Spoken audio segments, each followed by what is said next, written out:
find that in life there is a fine line between bravery or boldness and stupidity. I also find that it's kind of subjective. So something that one person thinks is boldness, another person might think of stupidity. Let me show you some clips so that you can see what I mean. In these clips, I want you to decide whether or not the person in this clip is bold or dumb.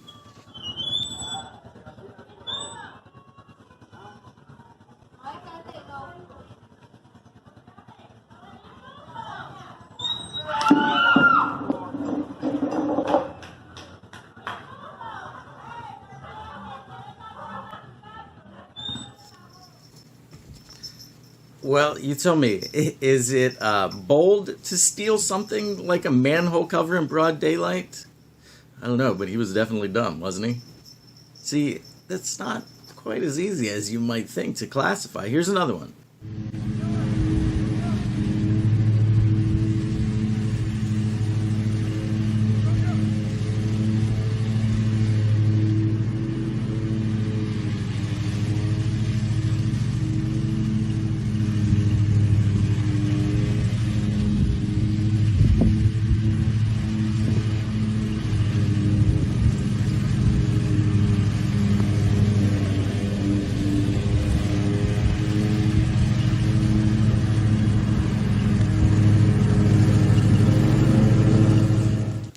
What do you think? I mean, it's kind of bold to mow grass while murder emus are attempting to kill you, but it's also kind of dumb that there was no other system that you could think to come up with besides swinging a pool noodle at them. And guess what? Emus aren't the only things that want to kill you.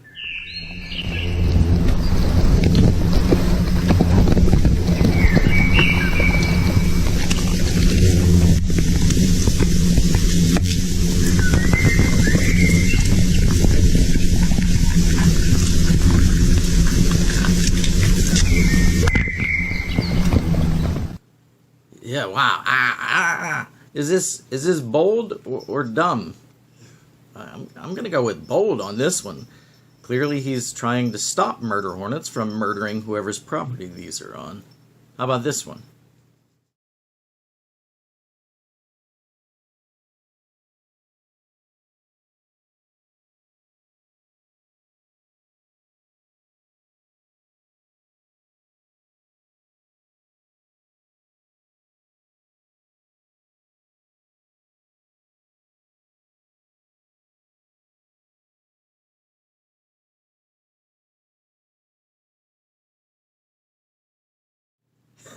You know,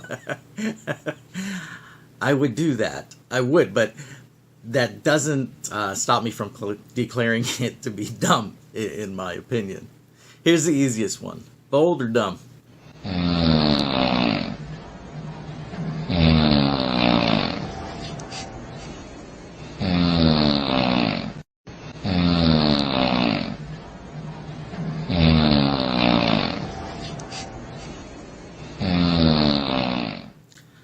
Well, it's bold to record your wife. However, it is dumb to put it online. Absolutely, positively.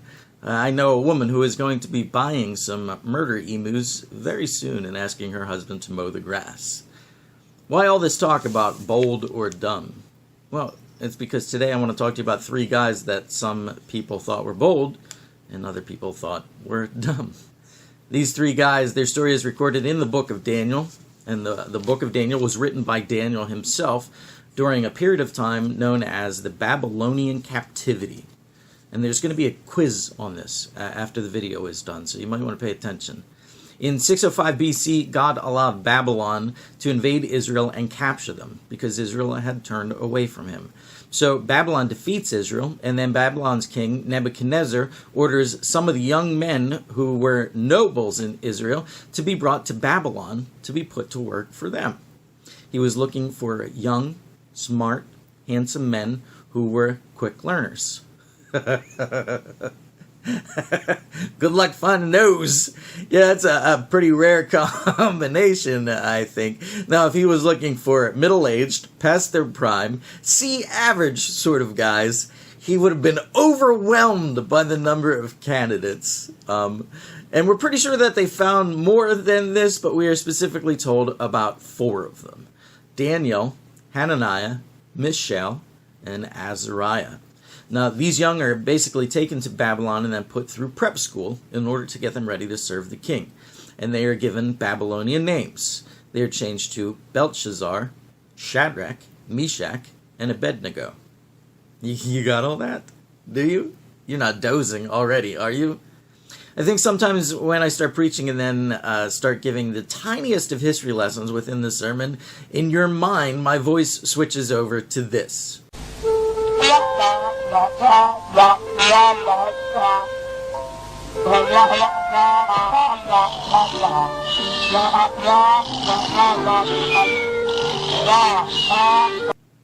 Yeah, is that what you hear? Yeah? Is that what you hear? Yes. Okay, so the history part is over. All right, you don't have to worry about that anymore. Turn me back on normal voice. Anyway, these 4 guys, they do well in school. They graduate, they impress the king, and they are promoted to some pretty good positions. That's Cliff Notes of the history leading up to today's sermon. Now, we are not exactly sure why King Nebuchadnezzar decides this, but he decides to build a giant statue erected to some sort of fake god, probably a patron god of the state. And then he makes an official decree that anytime people hear the music playing, everybody must stop what they are doing and immediately bow down to this statue. If you don't bow down to this statue, to this state god, then you would immediately be thrown into a giant furnace and burned to death. It's a pretty nice guy, huh? Now, almost everyone in the city didn't have a problem with this. I mean, after all, Nebuchadnezzar wasn't saying that you couldn't worship your own god. He was just saying that you had to worship his, too. And let's be honest, it probably wouldn't seem like the biggest of deals to our current society either. It just happened to be a little bit more blatantly obvious in what was going on, but it's kind of much more subversive, much more hidden these days. I mean, we don't bow down to giant golden statues, but at the same time, that doesn't mean that we're not bowing. We are bowing to God, and usually our society's gods at the same time. I mean, come on, really, think about it. Just look at the Sabbath, for example. It was meant to be the Lord's Day from the creation of the world, and that hasn't changed. It's still meant to be the Lord's Day, a day dedicated to rest and to God. Do you remember back in the day, we're saying way back in the day, when stores were closed because Christians refused to go shopping on Sundays? Now they're open, and we go shopping. Restaurants were closed. Now they're open, and we eat out on Sundays. We can have God and eat and park, can't we? We bow to God, and we bow to money. Youth sports and other activities, they used to never have anything on Sundays. Sundays was a day that you just didn't touch. There then were some games on Sundays, like big games, important games. Then there were some practices on Sundays. Now Sundays, and even holidays for that matter, are sports and activity filled just like any other day. We bow to God. We bow to sports and activities. But it's even more hidden than that. That one is pretty easy to see if you're looking for it. Honestly, we often talk about more political issues than we talk about God. Christians have jumped headfirst into politics, and it seems sometimes we have become more passionate about our particular politician than we are about God anymore. We tell other Christians that if they want to worship God, then they also have to bow before God's appointed politician, which just so happens to be our politician. How do we not see a golden idol that is made in man's image? We bow to the world's stance on sexual sin. We bow to the world's view on abortion. We bow to the pursuit of money. We bow to God and to 1,000 other little things. And we don't find any problem with it at all, because after all, I'm still bowing to God. would we even have been bold enough back then to stand while everybody else was bowing to this giant golden idol? Shadrach, Meshach, and Abednego, they were. But it was only those three. That's it. That's it. Those are the only ones that we are told about rejecting the king's decree of bowing to this false god. Why? Were there no other people from Israel there? No, that wasn't it. Everybody else was able to justify in their minds how you could bow to both and still be a follower of God.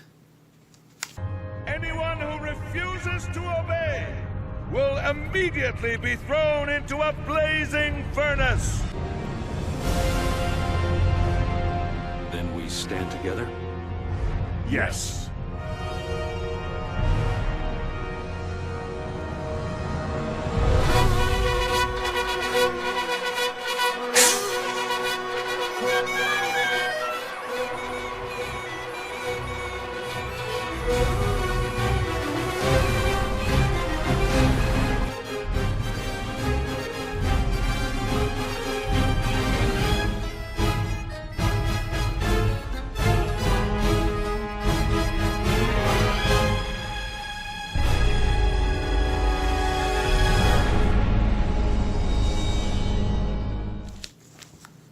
So when everyone else bowed down while the music played, Shadrach, Meshach, and Abednego, they flat out refused.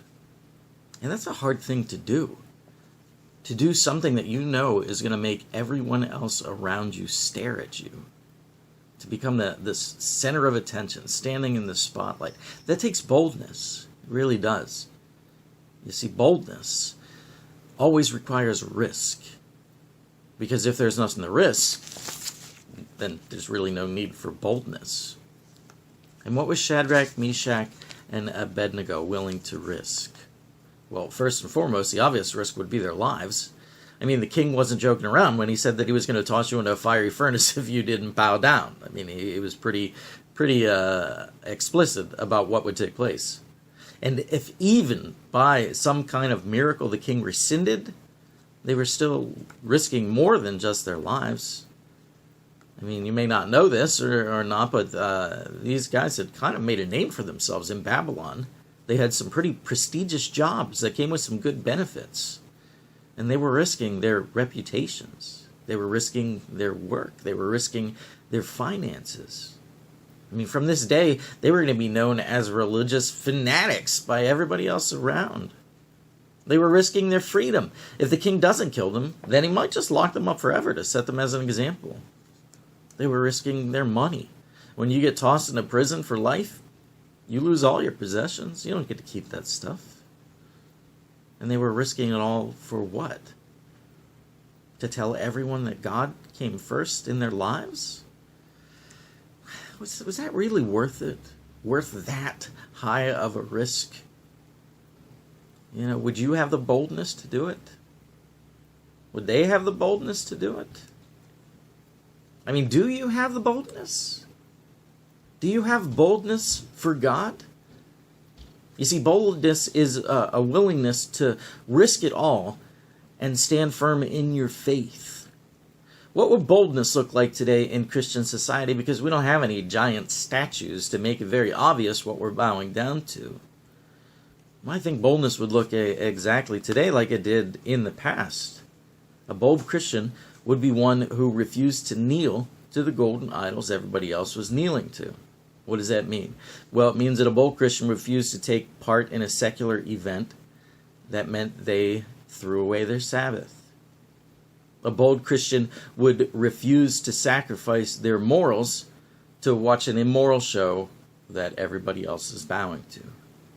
A bold Christian would talk about Jesus, even at work, when it's not popular to do so. A bold Christian would attend Christian club meetings at school, even if it wasn't the coolest club to go to. A bold Christian would listen to Christian music, even when other people were around. A bold Christian would pray in public when needed.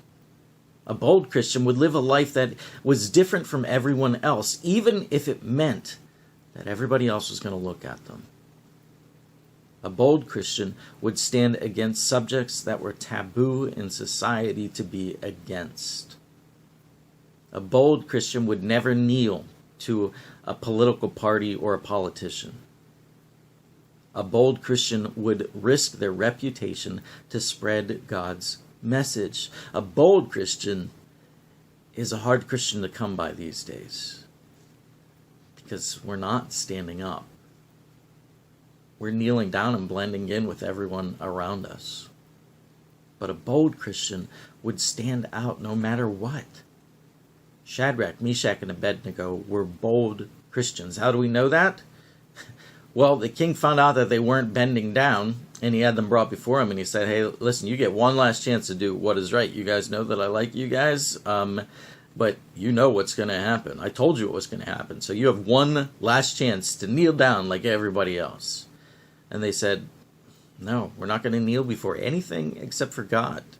And guess what? Even if God doesn't save us, we're willing to risk it all to stand firm in our faith and worship our God and our God alone.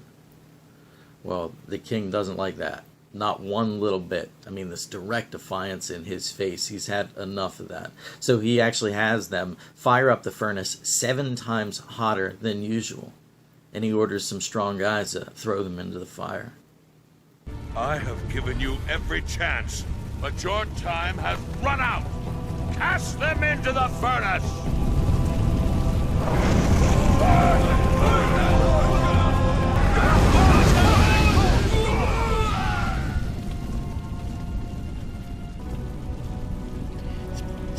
You are right, Apsu. This is what happens when you refuse to obey the king.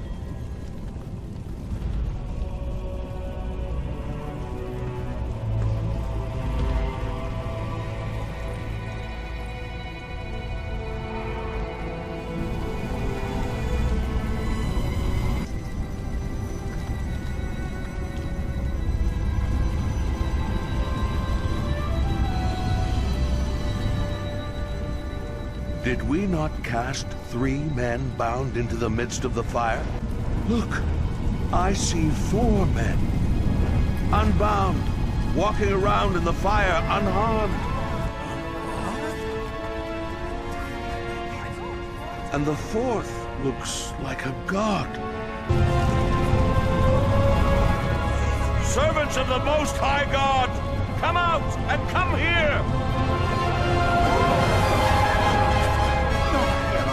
Was singed. And their clothing is not scorched. They don't even smell of smoke.